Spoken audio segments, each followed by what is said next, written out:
നിങ്ങളുടെ കുട്ടി സ്മാർട്ടാന്ന് തെളിയിക്കുന്ന 5 പ്രധാന കാര്യങ്ങൾ എന്തൊക്കെയാന്നുള്ളത് ഇന്നത്തെ വീഡിയോയിൽ നോക്കാം. വായടയ്ക്കാതെ സംസാരിച്ചുകൊണ്ടേയിരിക്കുക. നമ്മൾ തന്നെ അവരടുത്ത് പറയണം കുറച്ചു നേരം മിണ്ടാതിരിക്കൂ എന്നുള്ളത്. ഒരു സ്ഥലത്ത് നിൽക്കാതെ മേലെയും താഴെയും കയറി ഇറങ്ങി ചാടി ചാടി കളിക്കുന്ന കുട്ടികളായിരിക്കും. ഇത് അവരുടെ എനർജി ലെവൽ കൂടുതലായതുകൊണ്ട് തന്നെ അവരുടെ മോട്ടോർ എബിലിറ്റി സ്കിൽസും കൂടുതലായതുകൊണ്ടാണ്. ഇവരെ ഉറക്കാൻ കിടത്തി കഴിഞ്ഞാൽ അവർക്ക് ഉറക്ക് വരില്ല. നമ്മളോട് പറയും ഇപ്പൊ എനിക്ക് ഉറങ്ങണ്ട, എനിക്ക് ഉറക്ക് വരുന്നില്ല, ഞാൻ കുറച്ചു കഴിഞ്ഞ് ഉറങ്ങിക്കോളാം എന്നൊക്കെ. ഇത് അവരുടെ എനർജി ലെവൽ കൂടുതലായതുകൊണ്ട് തന്നെയാണ് അവർക്ക് ഉറങ്ങാൻ സാധിക്കാത്തത്.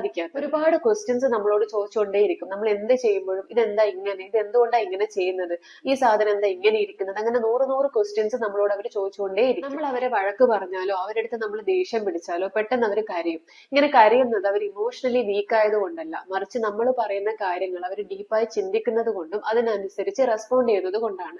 സോ അവരുടെ എബിലിറ്റി, മെന്റൽ എബിലിറ്റി സ്കിൽസ് കൂടുതലായതുകൊണ്ടാണ് കുട്ടികൾ ഇങ്ങനെ പെരുമാറുന്നത്. സോ ഇങ്ങനെ പെട്ടെന്ന് കരയുന്ന കുട്ടികൾ ഫ്യൂച്ചറിൽ ഒരുപാട് എമ്പത്തറ്റിക് ആയിട്ടും കുറച്ച് മെന്റലി ഇമോഷണലി സ്ട്രോങ് ആയിട്ടും വളരുകയും ചെയ്യും.